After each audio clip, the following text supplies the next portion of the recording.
This episode of the Magdala podcast is sponsored by the Catholic Theology Show, presented by Ave Maria University. The Catholic Theology Show covers themes such as the value of a Catholic higher education, religious liberty, how to pray, the philosophies of St. Thomas Aquinas, and more. Stream episodes on Apple Podcasts and Spotify and learn more by visiting the link below.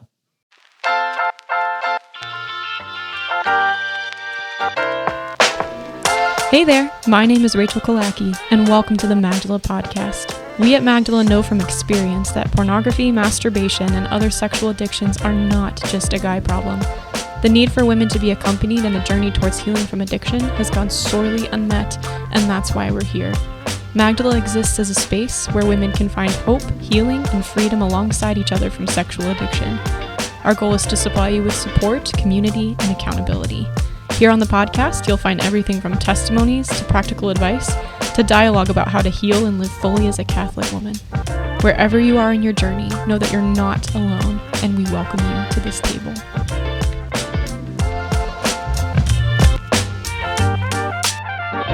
All right, welcome back to the Magdala podcast. It's been a few weeks because, once again, I've been sick. So we have a very patient listener base that understands that I'm pregnant and I can't consistently record.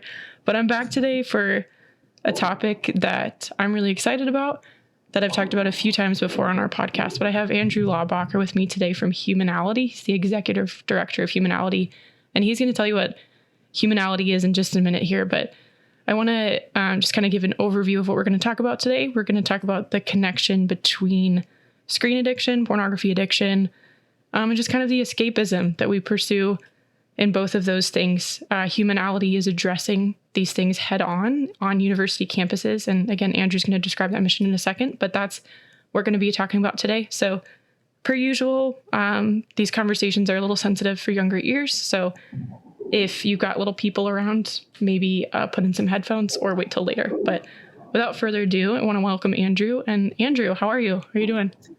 I'm doing great. Thanks for having me. It's a beautiful, sunny Dallas day, and I can't complain. Perfect. Yeah, tell us about Humanality and how you got involved. Maybe a little bit about your background, but tell us about your mission. Yeah, so Humanality is a nonprofit helping people detox from phone addiction, tech addiction, porn addiction, social media addiction, gaming addiction, all the addictions in regarding technology. And my story connected to this movement starts really in 2018. So I deleted all my social media in 2018 because I was struggling with addictions with all of them.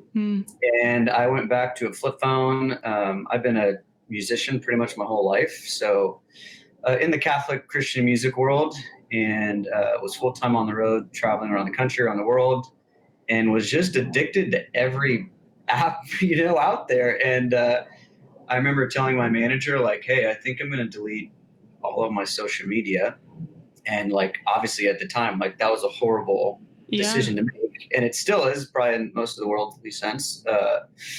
And anyway, after I did that, I went to a flip phone. They had like AT&T had that, like, it was one of their like older flip phones, and it was, T9 texting, and it was like horribly like not working all the time. And anyway, I just knew that, the media platforms were just leading me to, lust very consistently, even on just the social media, platforms. Just a distraction.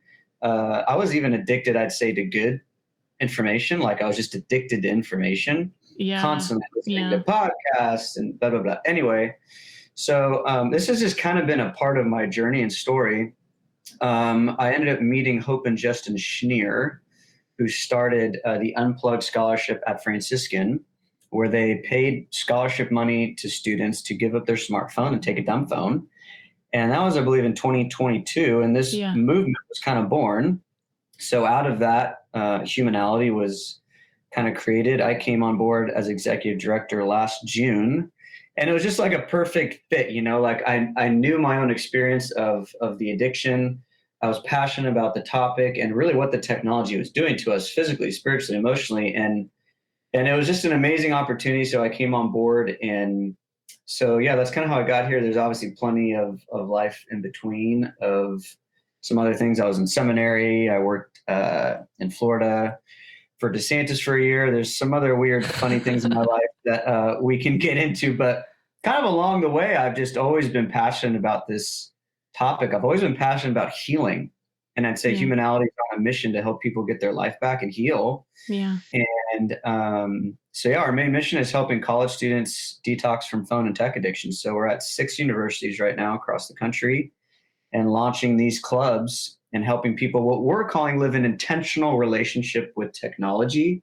Yeah. So we're not actually anti-smartphone. We're not anti-technology. I'm speaking to you on a microphone and a podcast. Right.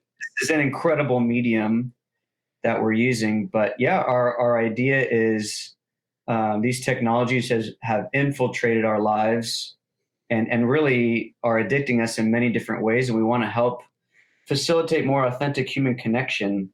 And so it's an incredible mission. It's been an incredible journey, even just the last almost year of this work I've been in. So, and then we connected at Seek and both had light phones. Yes, we may have been the only 2 people in the building with them. Who knows? I think so. And I was like, okay, we're going to be friends. Yes. And I was just, in Tampa speaking at the high school your husband works at. And anyway, there's so many great, people I'm meeting, obviously doing work like you're doing and addressing the issue at hand. Right. So it's all been a gift. Yeah, that's amazing. There's like so many parts of your story that I'd want to unpack. I think first, just kind of generally on Humanity's mission, right before we started, you were asking what the definition of Luddite was.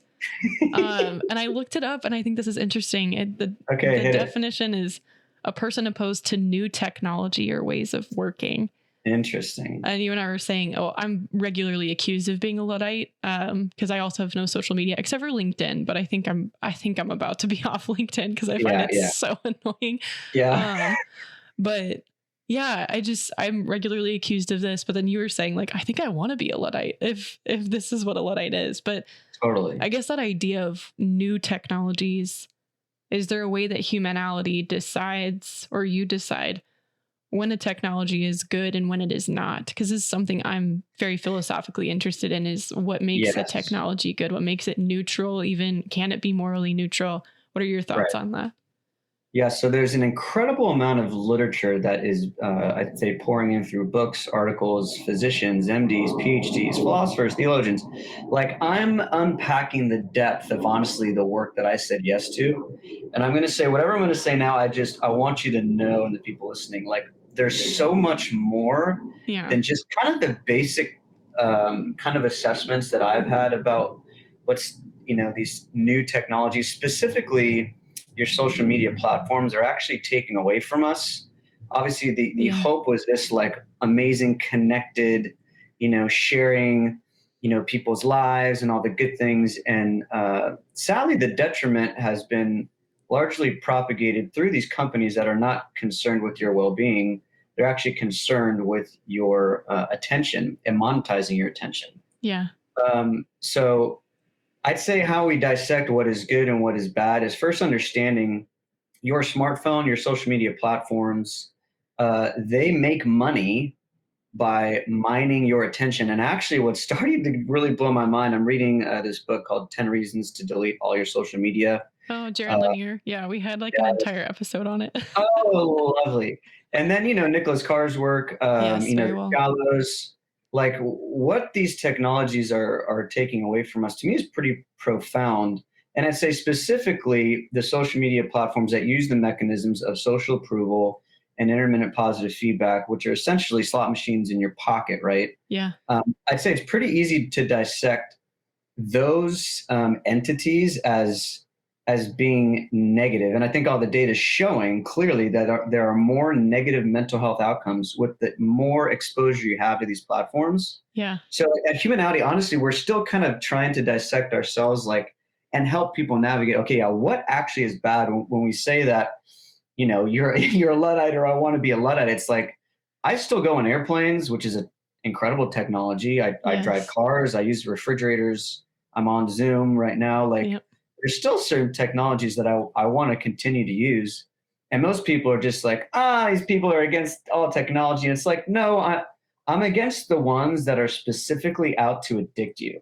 Yes. So that's where I'd say our kind of stance is starting to be, again, in the Shallows, it talks about just the evolution of technology from, I mean, Plato and Socrates were terrified when people were going to start writing things down. Yeah. Okay. They were worried about it affecting memory. Right. And I'm like, dude, he would be freaking out right now with Yeah. what we're seeing. Mm-hmm. So that's kind of how I'm starting to assess like the landscape of where we're at is like, who created the product? What mechanisms are at play? Yeah. Are these algorithms actually helping or hurting? And I'll hit you real quick with just some data that I've just compiled briefly of kind of where we're at. And I know probably a lot of your listeners know this or experienced this, but really since 2010, when the smartphone and social media were really introduced, rates of teen depression have increased 106%, and anxiety 134%. Today, 1 in 4 American adults and more than 1 in 20 American children take psychiatric drug on a daily basis. Self-harm amongst 10 to 14-year-old girls quadrupled the last 12 years. Loneliness has skyrocketed, and clearly our time a day is at an average of 7 to 9 hours a day on some type of entertainment technology. We're looking at our devices at least 87 times a day. So at least in the data, and obviously this is a lot of Jonathan Haidt's work, there is clear direct causal link between when these technologies were released and just general unhappiness. Obviously, suicide has skyrocketed. So I'd say the detriment that we're seeing is specifically in the smartphone, with a lot of the email, obviously texting apps, and then those specific apps of TikTok, Snapchat, Instagram, Facebook. Like those are specifically the ones that I'm pretty zoned in on and sharing. Like, I don't see any point moving forward with these platforms, and I think your life's just going to be better without them. So I don't know if that answers some of your. No, it does. I'm in total agreement because I've been largely social media free since, gosh, it might have been 2018 as well. I was like late in college. Nice.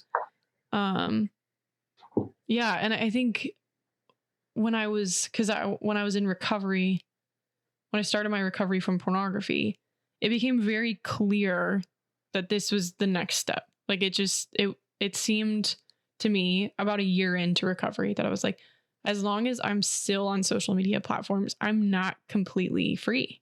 Like I'm just not. Like relapse is too close at all times. But even if I wasn't relapsing, I would walk away from using Instagram because I think that was the platform. Instagram and Snapchat, I think I still had. I would walk away from using Instagram with the same feeling of like guilt and heaviness that I had when I had been consuming porn, even if I wasn't consuming the same thing anymore. But it was just like this idea of mindless, mind-numbing scrolling escapism. Yes. Like it just didn't. Yes. It just was not in alignment with where I wanted my heart to be. And so I think Magdala just kind of like as an organization we chose not to, or I made the decision for us to not have social media. And we've been questioned many times on that front. But I think I've seen more fruit from it than anything because it's just like I cannot advocate for recovery and still be on these platforms. I just don't think I can or give out our content on these platforms. It's like I'm very happy that we have the ability to be virtual. We serve lots of women that way. I'm happy we have the ability to post our content online, but to engage with an intentionally addictive platform, which like you're pointing out, so many scholars, and even like, I think the Social Dilemma pointed this out, like the owners themselves, the CEOs, the creators, like they are saying this is what they were thinking. They were 100%. They were totally cooperating with like psychology in order to make this happen. And they've admitted that, and many of them regret it. So it's just like I can't engage with those platforms and still be in the work of pornography recovery. It doesn't make sense to me. But I think for many men and women, and I don't want to say this unilaterally, but like for many men and women, the next logical step in a healthy, stable recovery from any sort of lust-based behavior or thought is to get rid of social media, at least for a time. I think it's natural. Yep. This is from, I have that quote from I think the quote you're talking about of the interview with the former CEO of Facebook. Yep. It's a pretty classic one, but I'll read it briefly just so people hear it if they haven't heard it. This is, Sean Parker is the name, founder of Napster, first president of Facebook. Quote, "The thought process that went into building these applications was all about how do we consume as much of your time and conscious attention as possible.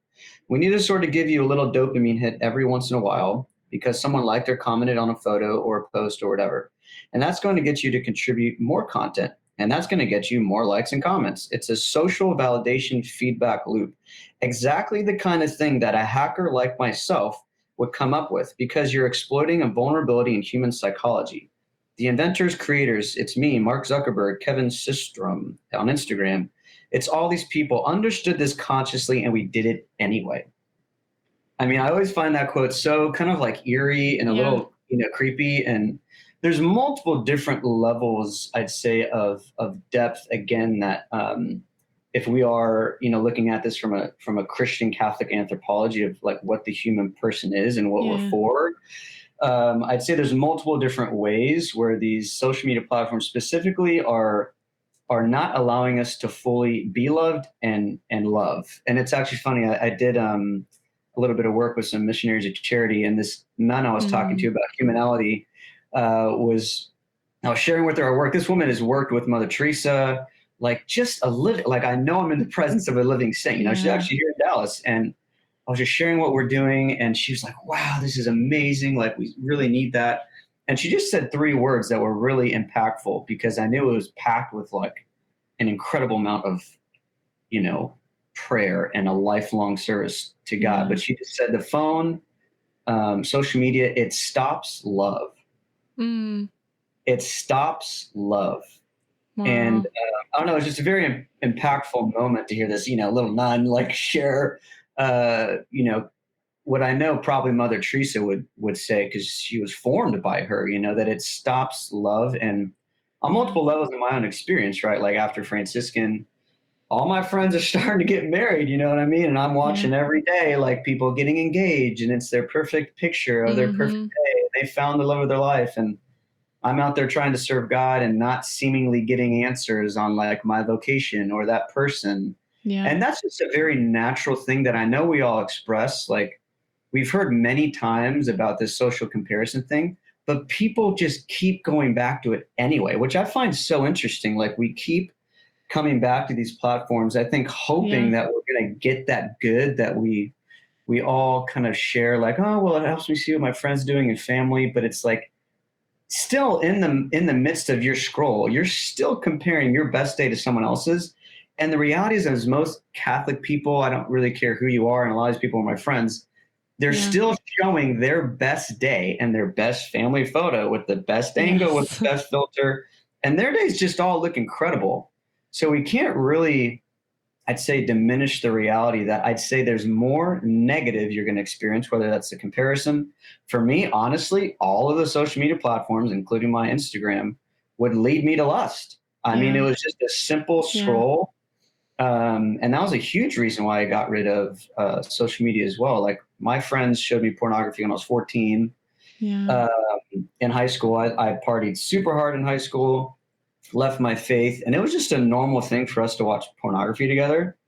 So when I had my conversion at 19, all of a sudden I was like, whoa, these things aren't ordered to love. Like I need to I began that real battle with the flesh, and dude, my Snapchat just, I mean, I sent things I shouldn't have sent. I received things I shouldn't have received. Yeah. It was just enough in my day to where it was like that one picture of a, perfect body of a woman or a swimsuit or whatever. It was just like, bang, purity was done, Yeah. So that was very consistent for me. I mean, really to the point of 2018 when I deleted it all, it was constantly, affecting my purity. And also the social comparison was just a reality. And the funny thing was I was sharing all these thousands of people that I was playing, in front of, and having to show all the big concerts and venues and all the flights I was on. But the reality was it was very lonely. Yeah. And it was just starting to get weird. It was like, I'm showing myself do all these great things for God, but it's like about me, but it's like for God, but it's kind of still all me. Yeah. I mean, it started to get really weird, but that's what I was told to do. I had to share. I was told I had to post, 3 times a day on this platform and Oh my 4 times a gosh. day at these times. And dude, it just started getting really weird, and I couldn't imagine saints like Tres Sue or Padre Pio or Mother Teresa like encouraging us to post ourselves all day, every day. No. And it just didn't seem to coincide with my desire to be a saint and be holy. Now, I'm not saying for people that are on these platforms that are evangelizing through these different Yeah. platforms are not holy people, that they're not doing God's work, but I do think we have to really take a hard look at what we're posting and sharing. And the reality is we're contributing to, I think, a lot of the ailments that our society is experiencing. Yes. And I do think you can do way better and your ministries will still flourish getting off of all of these platforms, full stop. Yes. I totally agree. And That's a hot take. That's a real hot take. No, But it's podcasts and YouTube, I think, are great, right? But they're not using the mechanisms to keep people addicted to the platforms. And quickly, to your point as well, is the medium is the message. I think that was in the Shallows as well. Yes, it's the Shallows. Imagine if you put, I love this. This is from Father Daniel. He's actually running our seminary initiative. So we got 14 seminarians in Denver, light phones, Garmin GPS system, analog alarm clock, this full package. Love it. For their propedeutic year. But he just gave this quick example. Like, imagine if at Mass, like we began, to start consuming the precious blood in just a nice Stanley, cup or something. Like what if it eventually went to like a red solo cup, and that's where you receive the body of Christ. I mean, it's a diminished experience insofar as what you're consuming, what it holds. And I'd say even when you're propagating the gospel and amazing good things online, specifically on your Instagrams, your Facebooks, your TikTok, your Snapchats, I'd say the medium is diminishing the message. Yeah. And it's actually not meant to facilitate the gift of the word of God, because really on these algorithms and on these scrolls, you're just one little content, like consuming, message throughout zillion other ones. Yes. So anyway, that stuff, for me, I'm just realizing, like, I think there's a better way. Yes. And I think, at least in my own experience, I've found really facilitating relationships in person, like people not knowing what I'm doing with my life, calling me, like friends call me.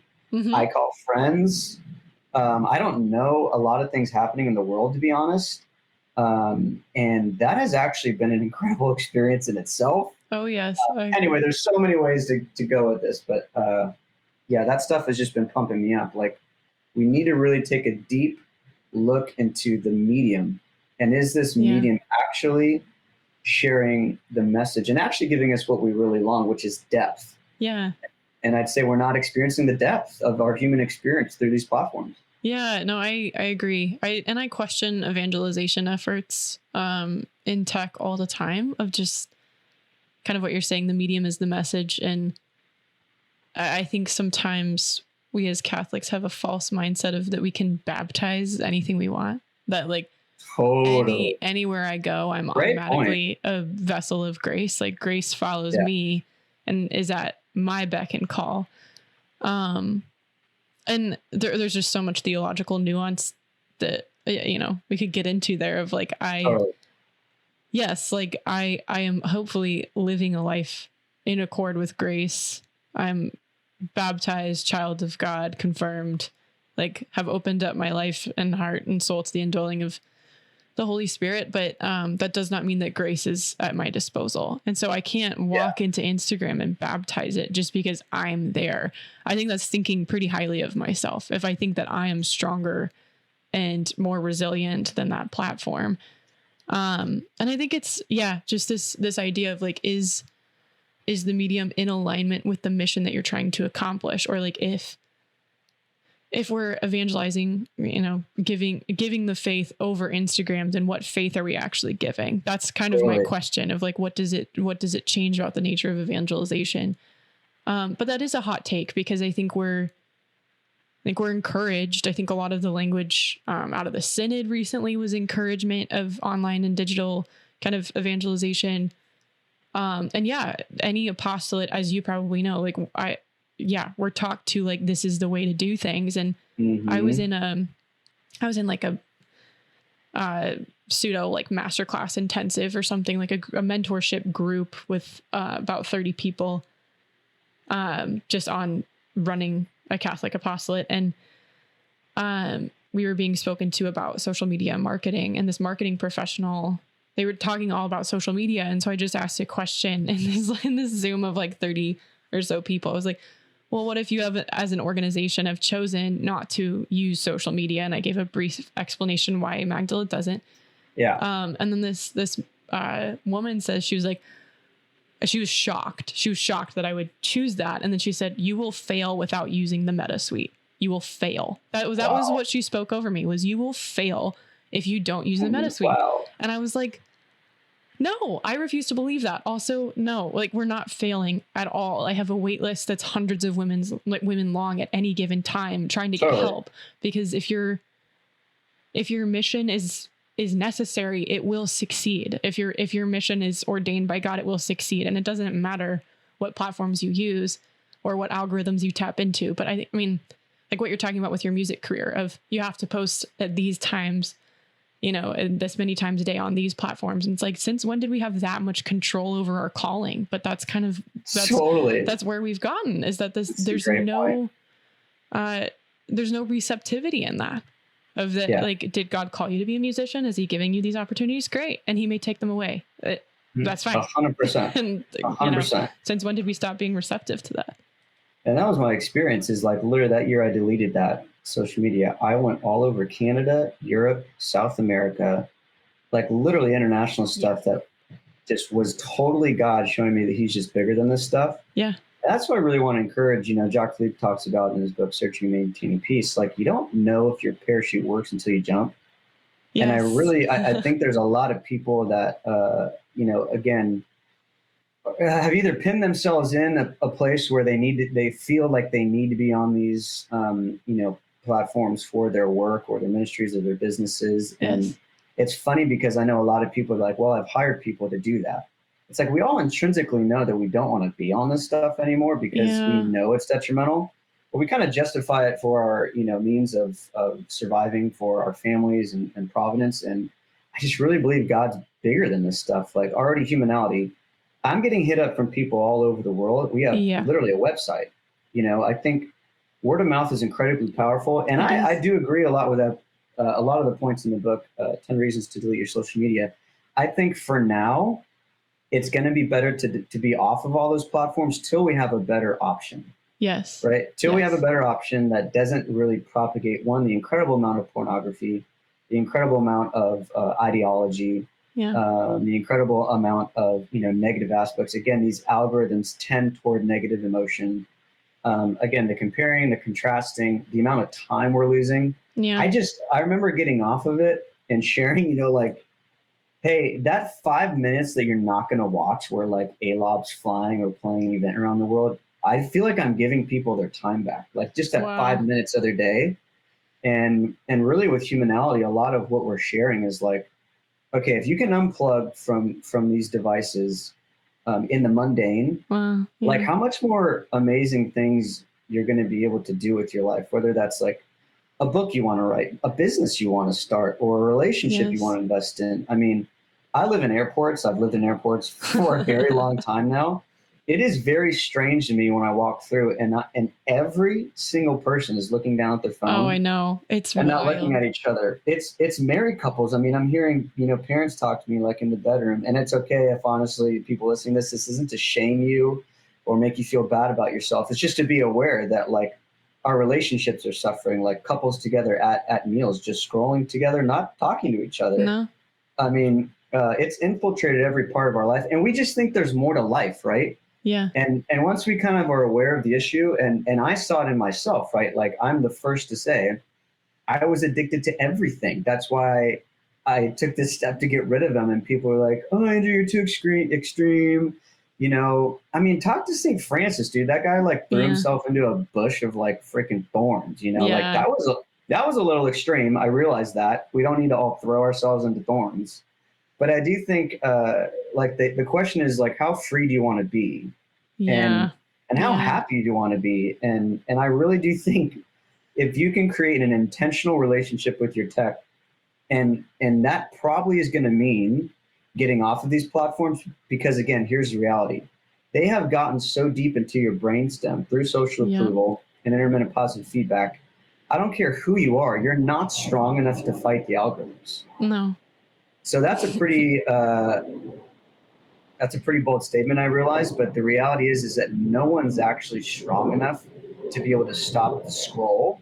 And usually, if we're honest, we've just scrolled one too many times, gone down one too many YouTube rabbit holes. Yep. And we just have to understand our human condition of concupiscence, right? Yeah. And so, I mean, our encouragement, within our clubs is we get students light phones. You don't have to join with a light phone. You can actually join with a smartphone. We just ask you to slowly dumb it down. Yeah. So our detox mode, we invite them to live in these different modes. So your most entry level mode is detox mode, which is first month, you go grayscale. So grayscale on your smartphone will decrease your looks by 43%, just the times you're looking. Second month is delete all social media apps off of your phone. You can still have them on your laptop. That'll decrease just time uselessly scrolling, just because it's creating some friction, right? For real. And then we'll ask you to take off the internet, et cetera. It's a very gradual detox. But again, this is going to look different for everybody. Like there's working professionals that are running massive businesses that need a smartphone. And the amazing thing is there are ways, to create boundaries in your life where you're not available to everyone at all times. And you don't feel bad about missing calls. You don't feel bad about not responding to texts immediately. We've just created this reality in our society where we're so hyper connected. It's actually just decreasing our capacity for depth. This is actually a quote from The Shallows. He says, Nicholas Carr says, the more inputs, the better. This is what they were, I think, hoping for. But this assumption, long accepted without much evidence, has also been contradicted by research. The division of attention demanded by multimedia further strains our cognitive abilities, diminishing our learning and weakening our understanding. When it comes to supplying the mind with the stuff of thought, more can be less. And honestly, all of the good things I was consuming online, with great podcasts from Bishop Barron and Jordan Peterson, I mean, name all the people, it was just keeping me at this surface level where I was never really engaging in the texts that they were talking about. And honestly, I've listened to hundreds of thousands of hours of lectures and, ranging from many different topics. I'm also like a health nerd. And I honestly have realized that I don't remember a lot of the content because it's in my car. I'm listening to podcasts on my car. I'm listening to them kind of constantly throughout my day. And it's actually not allowing me to get really into the depth of the material. Yes. So anyway, that's a long way of saying that I think what we're seeing on a larger scale is exactly your point, to this escapism and justification, of us needing to know everything happening at all times in the world. And it's just making us sick and unhealthy. Yes. Oh my gosh. Everything you're saying. This is what our dinner table conversations sound like in our home. But I think, and I say this from the same kind of posture that you're taking is I know this because I know the other side. Like I know what the addiction feels like. 100%. And I just don't want any part of my life to include addiction. Like I just don't. And I think, but I think people accuse you of extremism or whatever, or my husband and I both have a light phone. And he was actually the first to get it. He got it when we were engaged, and he ordered them for both of us. And he was like, nice. He's like, let's do this. And I was ready. I wanted to, but I wanted to wait until I was truly fatigued by my smartphone. And I was working for a diocese at the time. There's definitely like a lot of tethering to the phone and email and all sorts of stuff. But I got to the point where I was so tired that I was ready to switch to the light phone. And we saw a personal transformation, and he and I were both off of social media at that point. Like we were pretty we were pretty low tech overall, but Yeah. we saw like a transformation of our marriage. It was a few months in, but just like the level of engagement and conversation, and people will ask because we don't have a TV either. We watch shows sometimes like on the computer. We don't even have a TV, but we've gotten the question so many times where it's like, well, what do you guys do together? And we're like, we talk to one another.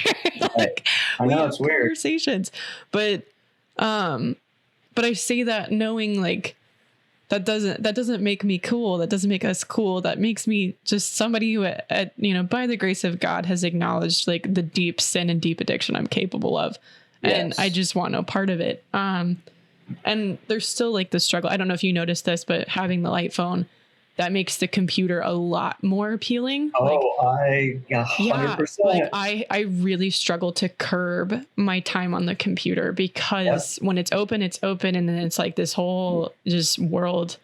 I'm running an organization off that like you are. And that's the funny thing is that when I had no social media, had a smartphone, my average screen time was about 5.5 hours.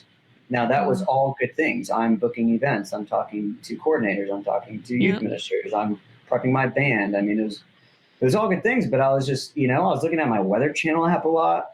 I was looking at my Delta app a lot. Rachel, I found weird things to start to just waste time on, and honestly was still addicted to YouTube. Yes. So I was watching a lot of YouTube on my computer. And then I was just, 5.5 hours times 7 days a week times 365 days a year times the next 20 years. What does that come out to? Well, it's about 4.5 years of my life. Oh my gosh. So like in 20 years, do I want to look back and know that I spent 4.5 years? And now if your average American is 7 to 9 hours, this is years and years and years of your life that are spent on your device. And I realized, I just don't want to be on my deathbed and look at that number. And time's really precious, and God's there's going to be judgment on how we used our time. Yes. And I honestly believe right now in 2024 that the time that we are given is precious, and these places that we are getting lost, whether it's all your social media or just your phone or even good information. Again, I was addicted to good podcasts. So for me, it's been an evolution, right? I went 2018, no social media, to flip phone. Flip phone kept breaking. I needed a smartphone. Yeah. Went back to smartphone, was just spending too much time on like health podcasts, honestly. And then was like, okay, I need to recalibrate that. It's been kind of a continual recalibration. Yeah. So my car rides right now are silent. I know people are going to be really concerned about this one, but I don't have any music. Like even the idea of our engagement with music, it's radically changed. Like I listen to music at targeted times when I want to listen to it. It's not a background experience for me anymore. So one of my car rides are silent. I don't have, because a light phone, I don't have any of the podcasts and music downloaded on my light phone. So music's a very different experience for me now, which has been incredible. Okay. It's been like so fun to like really engage in music again. But yeah, I realized that a lot of these things are so convenient that we can't ever think about not having them. And so I want to offer people a couple options, right? The light phone's a great option. I think the Wise Phone 2, which is coming out in August, is going to be an incredible option. But we have to get back to using our phones as tools. And I love, it's just funny, the word device. What word is in there? That is pretty obvious. Vice. Yeah. These devices are enslaving us and actually not really giving us the desired outcomes that we have, which is deep, authentic human relationship and connection. Yeah. And I just noticed even in myself, these gradual kind of new depths I'm entering into of the human experience. And honestly, all the things that I want to achieve with humanality and my wellness stuff and my music, man, it's taking so much longer than the Insta world that we've created, right? I'm 33. I'm as old as Jesus. My Jesus hair has been great. I'm growing out my hair. I have a beard. I think it's going pretty well. But these things that I see online of these 25-year-old multimillionaires, or these people with all the success and all these things, like, man, I'm not married yet either. And it's like, man, that was a really big place of pain where I was just comparing where I ought to be at a certain stage in life. Yeah. When in reality, most things in life take an extremely long time and take years and years and years of hiddenness before God really, brings you to your full calling. Like Saint Hildegard, 40 years old, she started really pumping out a lot of music, doing incredible work. Mother Teresa was 40 years old when she really, entered the convent, started doing her ministry. I mean, there's a list. I mean, obviously, Padre Pio and many others that saints that I've read. King David, he was anointed at 19, didn't really come into his kingdom until 38. Yeah. There's years, I mean, so many years of hiddenness before God really, brought them into their full calling. And I really believe that these platforms and us feeling the need to share what we're doing at all times with everybody is actually taking us away from really the work that God wants to do in us and through us. Yes. Oh my gosh. So that's been pretty transforming for me. Like doing my daily work, flying on airplanes every week and no one knowing. Like I remember in 2020, right before the world was shutting down, I had to play the biggest event I've played so far. It was like 10,000 people in an arena. And I just remember playing and then leaving and going back to my room that night and just kind of like feeling this peace, knowing that like no one else knew about it except, really God and the people that were in the room. Yeah. And I remember people being there being like, dude, you've made it. And like, look at what you're doing. And it was like, I have to be honest, there is this thing in me that was like, man, I wish I could post this. Yeah. Oh yeah. Because I want people to see what I'm doing. I have this real desire to be known, to be seen, and for people to be approving of what I'm doing. And I say the other side of that, even being in seminary, I was pretty much a monk for a year and a half in California during COVID as a seminarian. Mm-hmm. And most of these men, in seminary were addicted to their devices and pornography and social media. I mean, it was pretty dark. But just the day-to-day, mundane, ordinary, I'm more convinced is where God wants to make us saints. And the idea that we have to share everything we're thinking, everything we're feeling, our opinion about every political, spiritual, religious, argument happening in the world. Mm-hmm. I don't see the fruit of online engagement with a lot of these realities. So here's the nuance and complexity of this, right? Which most of us don't have the time for because we're programmed to not have nuance and complexity in our life right now because of these devices. But the nuance is, again, things like podcasts, long form, things of this nature. Obviously, like I think, Kindles are great, even though in some sense the medium is still diminishing like the hard copy of a book, which I still like. The long form YouTube videos, like where you can really dive into topics, I think those things are good. But insofar as the devices and specifically these platforms that are just constant content, constant just noise. If you've read it all, Cardinal Sarah's book, The Dictatorship Against Noise. Yes. Yeah. Funny story. And I'm that guy that did this. And I remember hearing someone else say that like they're making fun of someone that did this. But I remember reading that book, and that Lent, I just gave up talking. So I was living with like 5 guys, at the time, all Catholic dudes who were working all at a high school. And I gave up talking for Lent. And so I could only speak at events and things, obviously, where I was doing ministry. But at home, like I just wasn't talking. And it was so great because it just like pissed all them off. But I really realized in that time how much useless noise and words I use every day. Yeah. Just how much useless, like just the lack of contemplation, the lack of silence in my day-to-day. Anyway, it was an eye-opening experience for me. And so, there's multiple levels where, again, like whether it's our learning, whether it's our relationships, it's our purity, it's our spiritual life. We all know right now there's a problem. And I think at Humanality, we're looking to help encourage people to take that leap. Yeah. To like get off of these technologies that are the addictive algorithm platforms, and to really recalibrate our relationship and find something that's going to work for you. So honestly, this year, because even with my light phone, no social media, again, I am addicted to information. So I'm listening to so many podcasts and stuff on my computer. This year, I decided to do a fun thing where I was like, okay, I'm not going to listen to anything unless someone sends me something, which for me goes to my email. So if you email or text me something, a link to a video or podcast, it goes to my email, right? Yeah, same. On Lifetime Groups. So really this year, I think I've listened to, 2 podcasts. It's March 18th. And I think I've watched 1 YouTube video. Wow. And it's honestly been a great experience. And I have so much more time to accomplish the goals and the work that I'm doing in so many different ways. Yeah. So anyway, I'm trying to keep this like fun and exciting and new. It's a really heavy topic, and it's really intense. You know what I mean? Like this is always like I get like it. my day to day. You know, is just like hitting this, reality of how addicted we are, and really encouraging people to live a different way. And I know it's challenging, and we have a lot of excuses, right? Because like as humans, we love convenience. This is the most convenient technology that we've ever had in the history of the human world. Yes. But the convenience is killing us largely.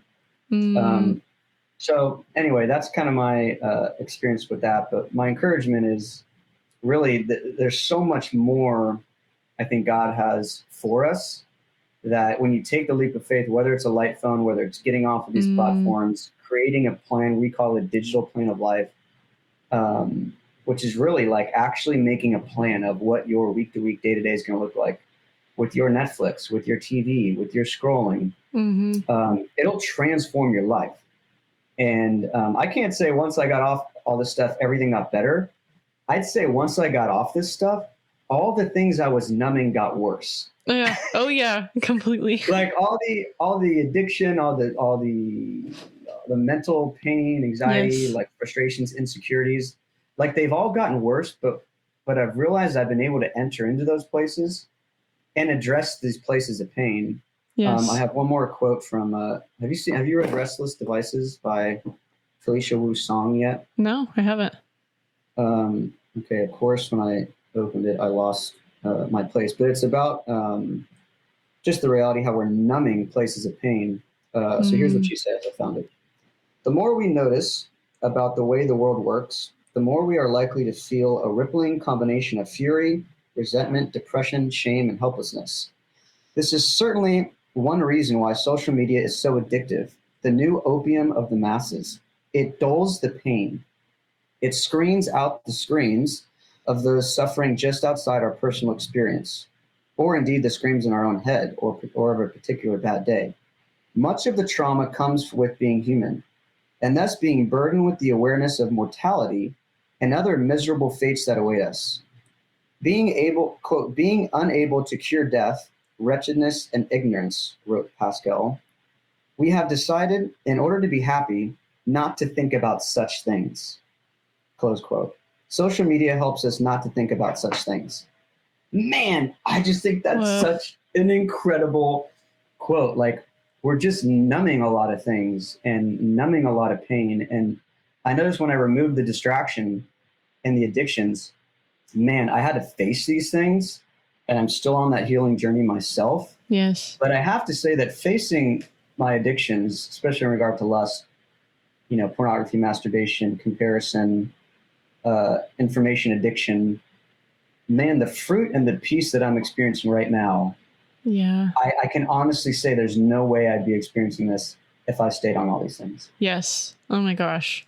Yeah. And the line that you said earlier stuck with me of how free do you want to be? Yes. That's what's really resonating, is how free do you want to be? And I think I've seen a trend recently. I noticed it last year, and I wanted to see if it came up again.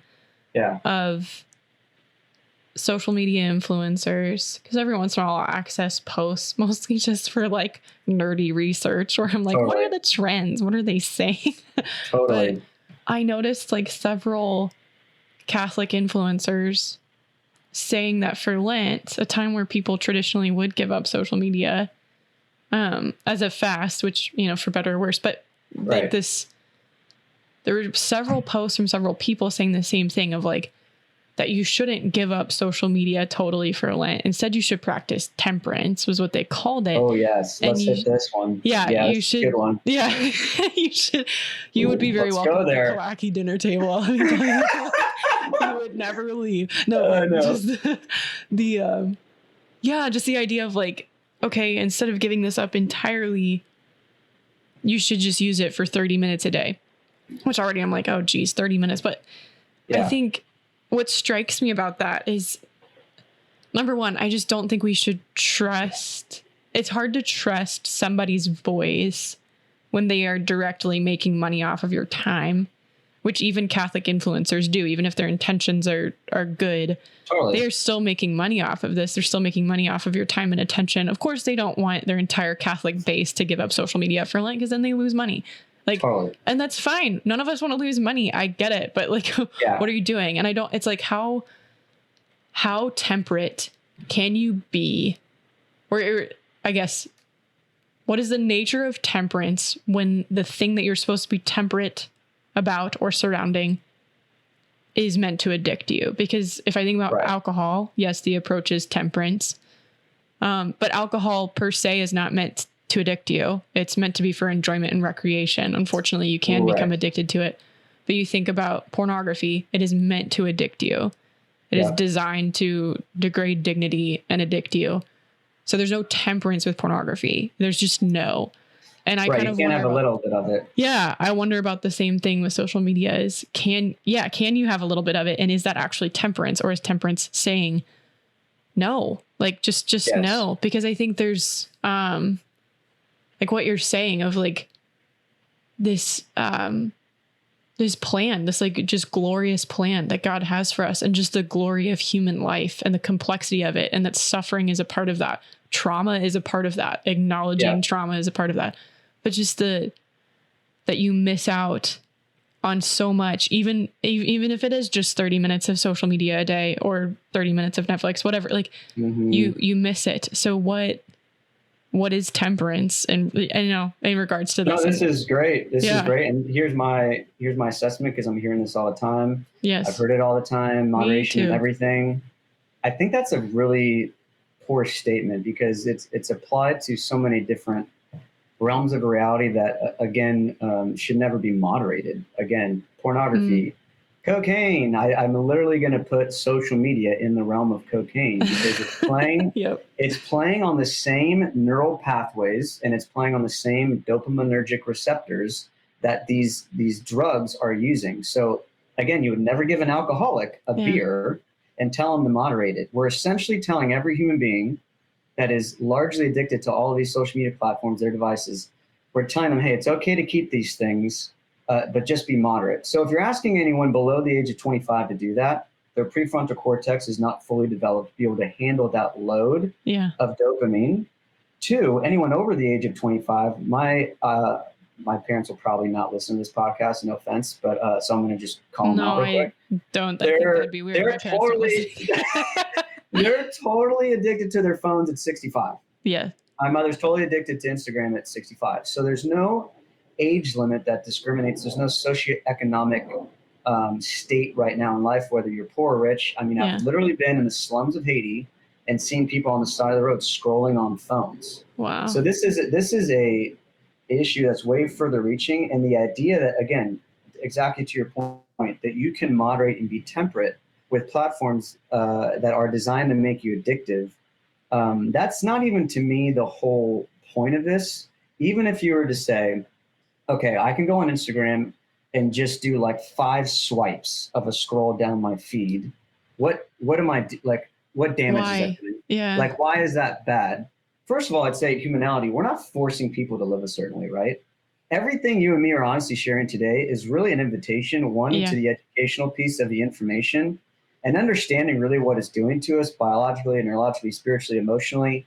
And then you make the decision, right? This is your life. This is not something I'm trying to force people to live.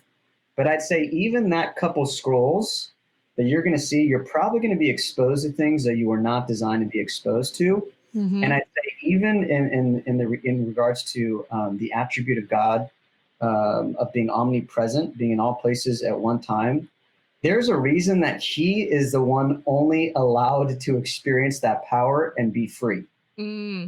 As human beings, we were not designed to be omnipresent. So that scroll might see the war in Ukraine. That scroll might see a tornado and these people dying there. That scroll might see a perfect body in a swimsuit. That scroll might see a friend, that got the new job promotion that you didn't. I don't hear anyone. I've never heard this once, Rachel, and you let me know if you have. I've never heard anyone once tell me, I just scrolled for like 2 hours longer than I wanted to, and my life is incredible. Yeah. I've never heard anyone get off of these things with some type of encouragement, even if it was a great Catholic speaker, even if it was Theology of the Body, even if it was Father Mike Schmitz. And I know he shares incredible content, and there's incredible content on these different platforms. Yeah. But again, the medium is the message. It's actually not inculcating, I'd say, consistent transformation in our day-to-day and building new habits for healing. I'd say it's taking away more than it's giving to you. So I think the argument of moderation is just, I think it's a red herring. I think it's actually distracting us again from the issue at hand, which is like, okay, what do we really want? What do we really desire? And is this actually the best place we can experience that? Which again, it's human connection. It's meaning and purpose in our lives. And specifically on a scroll, on a TikTok, on a Snapchat, I'd say it's not actually giving you what you really desire in its fullness. So, I just spoke at Jesuit, and I was sharing with you a little bit about some of the pushback, and literally a kid was like, why is it bad that they're trying to addict us? That's just good business. Oh my gosh. Yep. And in some sense, people share like, well, actually, I get curated really great information of things I want to buy. I mean, and things I want to go do. And actually the algorithms help me kind of curate the things that I like. And why is that bad? And the funny thing was, I remember my mother had her smartphone. She was talking about the phone is off, right? And she was just talking about, hey, I want to get some new like pans, some cooking pans. That next day on her Facebook feed, was cooking pans. Yeah. So there's a level of where these devices, one, are listening into you. They're actually looking at your eyes, actually what you're scanning, how long you're on each video. I mean, it is literally every part of your biometric heart rate. All these things are literally being captured and utilized, sold to advertisers for you to be actually, for your behavior to be changed. So here's my, encouragement when I share this stuff is like, again, back to this freedom. Like, how free do you want to be? Because the reality is, if you're on these platforms, your behaviors are literally being manipulated. There's no way around that. Yeah. There's no way around that conversation. So I'd say for me and my desire to be pure, to be holy, again, like for me, Instagram was leading me to sin. It was leading me to lust. I guarantee you there's a lot of men that are on social media platforms that are struggling with the same things that I did, that are just maybe too afraid to get rid of them because maybe they need it for work or maybe they need it for their job or whatever. Yeah. Women face the same thing. It's a huge yes. And I think at the end of the day, I get the critiques, and even, again, doesn't matter if you're 65 or 6 years old, you are going to take on some inconveniences. But I'd say the fruit of the leap of faith of maybe going to a different device, getting off of these platforms, my spiritual life has radically improved. Like, I couldn't even pray in adoration without just checking my phone. Yeah, same. I see people in adoration all the time, just constantly checking their phones. Same. I love the saying, it's being used as a weapon of mass distraction. Yeah. And again, in order to get our time back, our concentration, we have to take some radical steps right now. And it's going to be scary. And I really do remember feeling those first 2 weeks of, I don't know what your experience was post light phone, but I literally felt anxious. Yeah, I felt so anxious. Yeah. And another thing too, I saw when I came back just from all these humanality travel I've done, I'll share with you this brief story. I think I might have shared it with you. Did I tell you about the woman I met at the Hertz rental car? Yes, you did. Yeah. I'll share it briefly. One. Yeah, share it. This is really intense, obviously, but this is the reality of what's happening. This is my first humanality trip, right? Like, I'm going on the road. This is day one. I don't know how God could be any more clear with me that I'm doing what I'm supposed to be doing, but I just go to get my Hertz rental car. That whole day, flights were changed, times were changed. The divine providence of this moment, I can't believe that this was just chance, right? Mm-hmm. Anyway, I'm going to get my rental. Hey, how's it going? I need a rental car. I have a light phone, so I don't have GPS. So I need a car with GPS. And she's like, oh, that's cool. What do you do? And I was like, I work for this organization called Humanality, where I help people detox from phone and tech addiction. And she got super serious all of a sudden and was like, whoa, we Yeah. really need that. And I could tell it was something was very off, right? And so anyway, she hooked me up with like an incredible discount on a car with the GPS system. And then she's like, hey, can I walk you to your car? And I was like, sure. And that person at the desk doesn't do that if anyone's renting cars at airports, right? Yeah. So I was like, okay, something's up. She's looking around, like walks me all the way outside, and she starts sharing with me that 7 months ago, her son was on Snapchat, and 18-year-old son, great kid, happy kid, looking forward to going to the university, had all these great things ahead of him, and was targeted by some guys, got in some bad thread, Oh my gosh. and was looking for some sleep meds or something like that. And 7 months ago, she walked into her son dead in his bed from a fentanyl overdose that he got through guys on Snapchat. And she looked at me in the face, was like, you need to keep doing what you're doing. And it was I prayed with her right there. And just seeing just seeing a mother share about that, like her son didn't need to die. And Snapchat was honestly the cause of it. Yes. So I realized that's an extreme situation. The reality is it's actually not that extreme. Literally that week later, Zuckerberg and all these guys were being drilled in Congress. Oh, I was going to bring up the Congress hearing. Yes. By thousands of parents whose teens and young people who have either, been related to some type of suicide, self-harm, bullying, extreme things.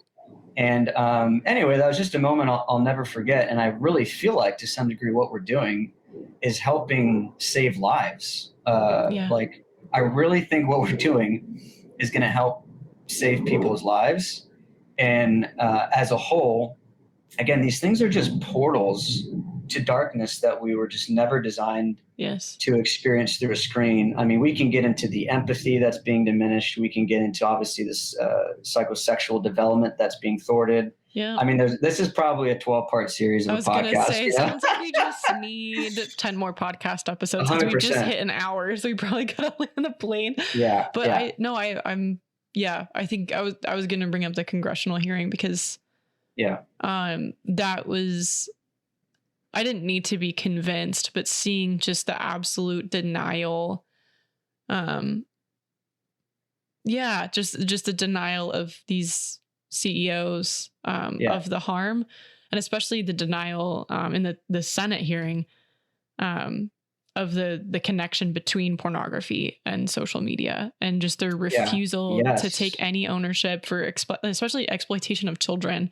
And you have senators on both sides of the aisle getting like blood red faced angry because there's just no accountability. And so I think, you're giving extreme examples, but it's like but that's a random person that I met in a random day. And how much do we want to engage with these platforms that are responsible for things like this? Like how much can we do that? And I don't know concrete answers. And I think like what you're saying, we're proposing an invitation. I don't think you're a bad person if you continue to use social media, but there's there's just like a thoughtfulness that I think we need to have about it. That I'm not seeing. And even the question of like the temperance thing or the moderation thing, it presupposes that these things are within our control. And I don't know if you read, a great point. I don't know if you read Johan Hari's Stolen Focus. No, I have so many books I need to read on this stuff. All the tech books. Yeah. It's worth the ad because which one is that? Johan Hari, Stolen Focus. He's a British journalist. Okay. He's awesome. He's friends with like Andrew Sullivan from Weekly Dish, like that whole kind of, because Andrew Sullivan also does some anti-tech stuff, or anti kind of modern tech use. But what was awesome about Johan Hari was, I mean, he's a journalist, so he is brilliant and exacting, and he like went through a media detox himself and a connectivity detox, and so he kind of chronicles his own journey and then dives into the topics. But at one point he goes into, is it Indistractable? Well, I can't remember what the new book was. That's Indistractable. Yeah. Because he interviewed the author, and he basically kind of uncovers that, well, number one, the author of Indistractable is like super involved in the tech industry. So there was kind of compromise there. But then he talks about how the entire thing presupposes that this is under your control, and that actually if tech is taking over your life, it's a you problem. And I think that whole temperance argument, the moderation argument, it says that, but then it's like, what's the continuity of that argument that the kid who dies from a fentanyl overdose, it's his problem? It's his problem that he was exposed to that. Like, that blows my mind that this is where we are. Yeah. Is it like, if we have to discuss this much how to be temperate about something, it may not be an us problem. It may be, it may be a condition of our human weakness and that we just shouldn't engage with these things at all. But like, but they're also exploiting it. And that's the thing. It's like, to what degree, I get we're supposed to bring light into a darkness and meet people where they're at. I really think the idea that we can meet people, and I'm sharing this, I want to encourage people. This is going to be initially funny to share. But once you realize what we're doing, I think you'll understand. We're actually partnering with Hallow to do, a digital detox with them, which people are like, oh, it's technology. Well, it's like, well, they're an app that's not trying to addict you through the mechanisms of social approval and intermittent positive feedback. It's a prayer app. Would I rather you pray, without those things? Probably. But hey, we're going to go on this Hallow app. We're going to do a 30-day digital detox and actually walk people through a lot of this data that you and me are talking about here. So that's going to be out in August. So I encourage people to check that out. But at least one of the things that I'm, bringing up there is just the reality that just in regards to these technologies as a whole, we've essentially, we're losing our free will, kind of to your point. Like, we're actually losing the capacity to choose with a lot of these things. And especially if your listeners are, going through this and have been in your own work with Magdala and fighting pornography. I think you realize when you're addicted to these things, you've really lost your capacity to choose the good. Completely. Yeah. And the virtuous life, the free life, it takes radical steps, to really get free. And for me, I went through the TOB stuff. I went through, Matt Fradd stuff on pornography. Yeah. I went to confession probably over thousands of times for masturbation and pornography. And honestly, the one thing that really helped me experience freedom was getting off of all of these platforms. And I couldn't do enough novenas. I couldn't do enough rosaries. They actually, the grace, I'd say, wasn't building on my nature, because my nature was still addicted to these platforms. You know what I mean? So at this point, I realized that, what you and me are sharing in regards to getting off of these things and just living a different way are extremely countercultural. And I just want to acknowledge that, that this is extremely countercultural, what we're sharing. But I believe if you're a believer in God and believe in the life, death, and resurrection of Jesus, and like the church, I think has to start to recalibrate our direction with these things. And I really do believe that you building in-person community is going to be greater for evangelization than anything. Oh, and to my point with connecting with people, like, I've lived in apartments and homes, and I'm connected with all these people. We're seeing all these things, happening around the world, and I don't even know the person that lives next to me. Yep. I don't talk to my neighbor. I literally don't know the person that lives next to me, and those are things I've started to try and implement. Like, I really think when Jesus said to love your neighbor, it wasn't just this kind of theoretical. Literal. Yeah. Go next door and say hello, to the person next to you. Go say hi to the person at the grocery store. It's so fun right now because most people are looking down when they're walking around at airports, at grocery stores. And I get to look up and look at people in the face and say hello, and it scares them. And I realized, like, I ask how their day's going, and they're like, oh, like what? Yep, I know. You can be the change in the day-to-day, in the small ways that, again, this isn't going to be a whole mass amount of people following you, showing what you're doing. I really think there's something to be said of you, wherever God has planted you, to really re-engage with each other and with God. And I'm even seeing this with mothers and fathers that are just completely neglecting their children while they're on their phone, and many different, capacities.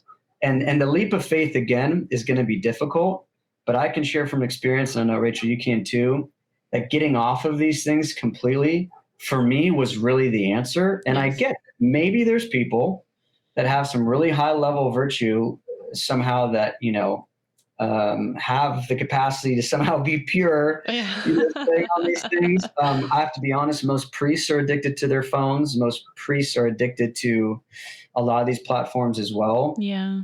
And it's something we're all going through. And we just have to understand that we're not alone in this, right? Like, I felt very alone when I went to my flip phone. Like, I was just this weird dude doing this by myself. I know that like, feeling. Is anyone else as addicted as I am? Is anyone else willing to talk about it? And still to this day, it's amazing how many people are willing to shut down this conversation, because it really does.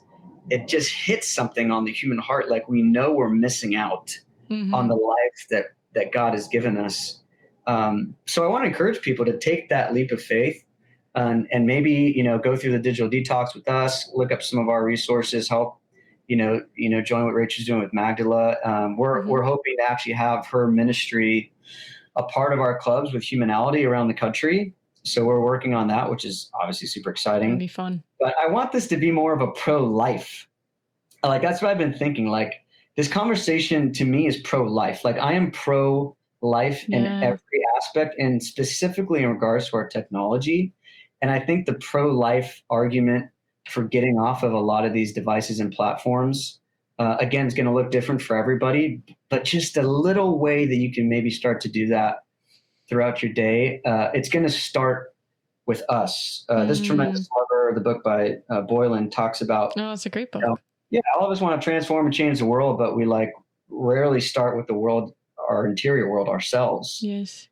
And this is one way I think you could really start to transform the world, is have conversation and argument in person, share your thoughts with people in person, engage more in books, engage more in your own writing and poetry, and learn new recipes, and go on a walk, and go learn a new instrument, and go outside. Like, there's so many fun things to do. Here's my last thing. Sorry, Rachel. I get so excited about this topic and I can't shut up. You're doing great, and you're doing a far better conclusion than I ever could. So just take I'm it home. I'm going to close it out here with this idea. I think as we're helping people unplug and we're helping people plug in, right? If you just take out the technology and don't plug in anything into reality in a new way, this is going to be really difficult. But I want to address the young people, the maybe old people, whatever people you are, this idea of boredom. I hear constantly, well, like, what am I going to do? Like, I just get really bored.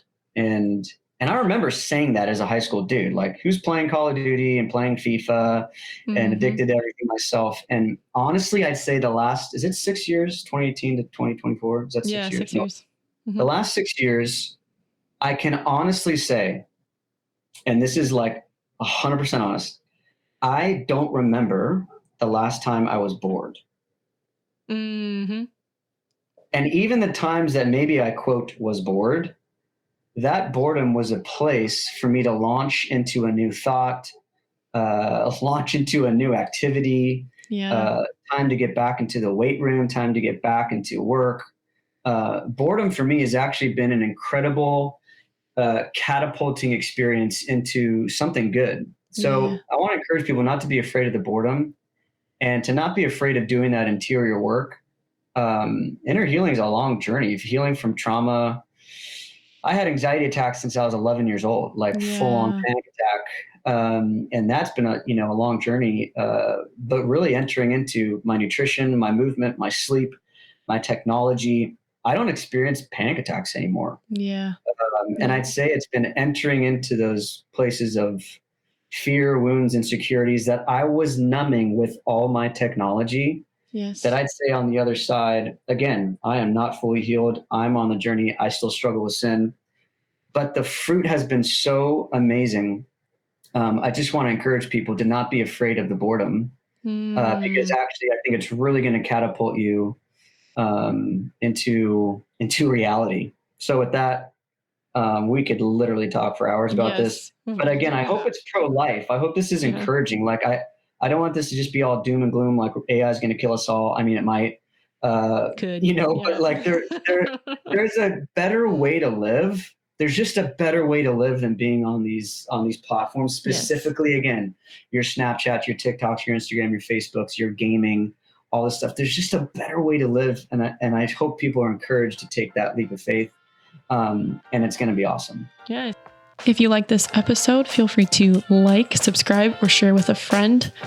If you're interested in supporting the work that we're doing in Magdala and also gaining access to more exclusive content, consider joining us as a patron on our Patreon. You can find that link in the show notes below. If you'd like to support the work Magdala is doing as a donor, you can also find the link to join our support team in the show notes below. If you are in need of a Covenant Eyes subscription and want to give it a try, you can use the code Magdala for 30 days free. You can find that link in the show notes as well. To join a virtual small group or learn more about our resources, visit magdalaministries.org. And then finally, if you want to get the light phone and live a more peaceful life, you can find our affiliate link in the show notes below as well. God bless you all, and we'll catch you soon.